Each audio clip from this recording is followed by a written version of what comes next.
അബിൻ വർക്കി, ഇനിയിപ്പോൾ മറ്റത്തൂരിൽ നിങ്ങൾ എന്ത് തീരുമാനം എടുക്കുന്നു എന്നുള്ളതാണല്ലോ പ്രധാനം. രാജിവെപ്പിക്കുമോ?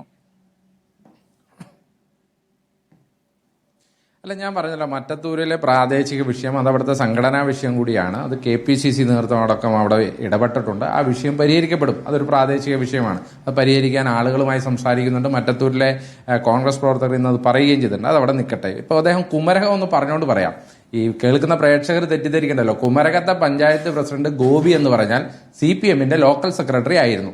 ആ ഗോപി CPM-ന്റെ ഗ്രൂപ്പ് വഴക്ക് കാരണം, ശ്രീ വാസവനും അനിൽകുമാറും കാരണമുള്ള ഗ്രൂപ്പ് വഴക്ക് കാരണം CPM വിട്ട് പുറത്തു വന്ന വ്യക്തിയാണ് ഈ ഗോപി. ഈ ഗോപി അവിടെ സ്വതന്ത്രനായി മത്സരിച്ച് ജയിച്ചു. ആ ഗോപിയെ കോൺഗ്രസ് പിന്തുണയ്ക്കാൻ തീരുമാനിച്ചു. BJP-കാരൻ അവർക്ക് കൊടുത്ത വിപ്പ് ആ തിരഞ്ഞെടുപ്പിൽ മത്സരിക്കേണ്ടായെന്ന് ആ വിപ്പ് ലംഘിച്ചുകൊണ്ട്, എന്ന് പറഞ്ഞാൽ ഒരു പാർട്ടി നേതൃത്വം കൊടുത്ത വിപ്പ് ലംഘിച്ചുകൊണ്ട് BJP-കാരൻ ഗോപിക്ക്, പഴയ CPM-ന്റെ ലോക്കൽ സെക്രട്ടറിക്ക് വോട്ട് ചെയ്തു. അതാണ് കുമരകത്തുണ്ടായത്. പിന്നെ അദ്ദേഹം ഇവിടെ പറയുന്നത് കേട്ടു വാർഡ് കമ്മിറ്റി എന്ന് പറഞ്ഞാൽ എന്താണ്? വാർഡ് കമ്മിറ്റി എന്ന് പറഞ്ഞാൽ CPM-ന്റെ ബ്രാഞ്ച് കമ്മിറ്റി പോലെയാണ്. CPM-ൽ അംഗമല്ലാത്ത ഒരാൾ CPM-ന്റെ ബ്രാഞ്ച് കമ്മിറ്റി യോഗത്തിൽ വന്ന് പങ്കെടുക്കൂ. അതുപോലെ തന്നെയാണ് കോൺഗ്രസുമായി ധാരണയിലെത്തി പഞ്ചായത്ത് പ്രസിഡന്റ് സ്ഥാനത്തേക്ക് മത്സരിക്കാൻ ശ്രീ ഔസേപ്പ് അടക്കമുള്ള ആളുകൾ തോൽപ്പിച്ച ആളെ നിങ്ങൾ നിലവാരം എന്റെ പൊന്ന് വസീം, അദ്ദേഹം ഞാൻ പറയുന്നത് കേക്ക്, ഞാൻ പറയട്ടെ, നിങ്ങളുടെ കൈപ്പത്തി ചിഹ്നത്തിൽ മത്സരിച്ച 14-ാം വാർഡിൽ മത്സരിച്ച സജീവ് കുമാർ എന്ന് പറയുന്ന കക്ഷിയെ തെരഞ്ഞെടുപ്പിൽ മലർത്തിയടിച്ചിട്ട് വന്നിരിക്കുന്ന ആളാണ്.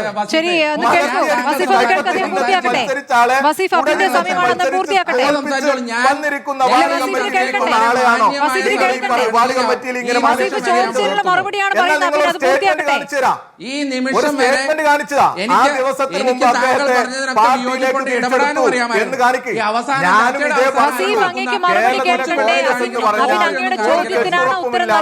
ഒരു സംഘടനയോ എങ്ങോട്ടും എപ്പോഴും ചാടിക്കളിക്കാൻ പറ്റുന്ന ഒരു കൂട്ടം ആളുകളുടെ കോൺഗ്രസ് മാറി. അതേ ഞാൻ പറഞ്ഞിട്ടുള്ളൂ.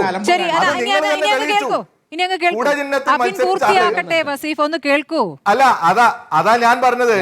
കുടചിഹ്നത്തിൽ മത്സരിച്ച എന്റെ ചോദ്യത്തിന് ഉത്തരം മത്സരിച്ച്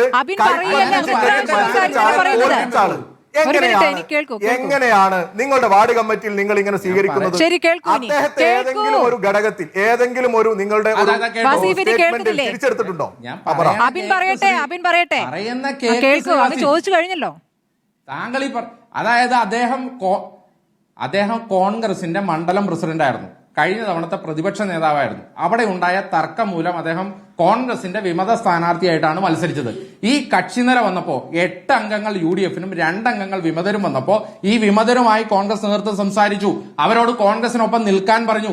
അവർ നിൽക്കാൻ തയ്യാറായി. അങ്ങനെ ഈ ശ്രീ KR ഔസേഫും ടെസി ജോസഫ് അടക്കമുള്ള ആളുകൾ കോൺഗ്രസുമായി ചേരാൻ തയ്യാറായി. 26-ാം തീയതി അതിന്റെ അടിസ്ഥാനത്തിൽ അവിടെ കൂടിയ വാർഡ് കോൺഗ്രസ് കമ്മിറ്റി യോഗത്തിൽ ഈ KR ഔസേഫ് പങ്കെടുത്തു. അതിനുശേഷമാണ് KR ഔസേഫ് അദ്ദേഹത്തിന്റെ നിലപാട് മാറ്റുന്നത്. മാറ്റാനുണ്ടായ സാഹചര്യം ഞാൻ പറയട്ടെ വസീഫ, താങ്കൾ കുറെ നേരമായല്ലോ. ഞാൻ പറയട്ടെ, എന്റെ പോയിന്റ് പൂർത്തീകരിക്കട്ടെ. താങ്കൾ ഇങ്ങനെ പിള്ളേര് പോക്കറി കാണിക്കുന്ന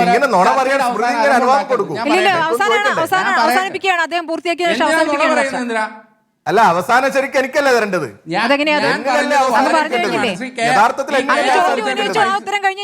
സമയം കഴിഞ്ഞു, നമ്മുടെ സമയം ഇപ്പൊ തന്നെ കഴിഞ്ഞു. അഭിം പൂർത്തിയാക്കട്ടെ പ്ലീസ്. ഞാൻ വളരെ കൃത്യമായി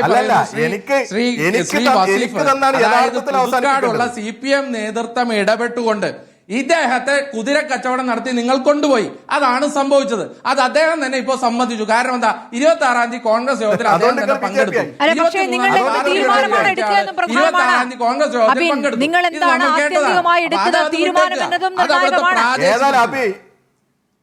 ആത്യന്തികമായ ഒറ്റ തീരുമാനമേ ഉള്ളൂ. ആ തീരുമാനം ഇവരെടുത്ത 8 അംഗങ്ങളും എടുത്ത തീരുമാനം പിൻവലിച്ചില്ലെങ്കിൽ അവർ പാർട്ടിയുടെ ഭാഗമായിരിക്കില്ല. പക്ഷെ അവരുമായി ചർച്ച നടത്തി പ്രസിഡന്റ് സ്ഥാനവും വൈസ് പ്രസിഡന്റ് സ്ഥാനവും രാജിവെച്ചാൽ ഞങ്ങളുടെ തീരുമാനം പുനഃപരിശോധിക്കും. ഇല്ലായെന്നുണ്ടെങ്കിൽ അവർക്ക് പാർട്ടിയിൽ സ്ഥാനമില്ല.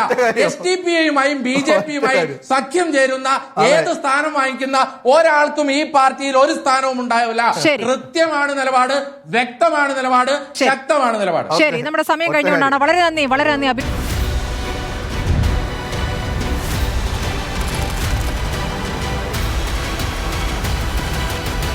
ഡിബേറ്റ് വിത്ത് സ്മൃതി പരുത്തിക്കാട്.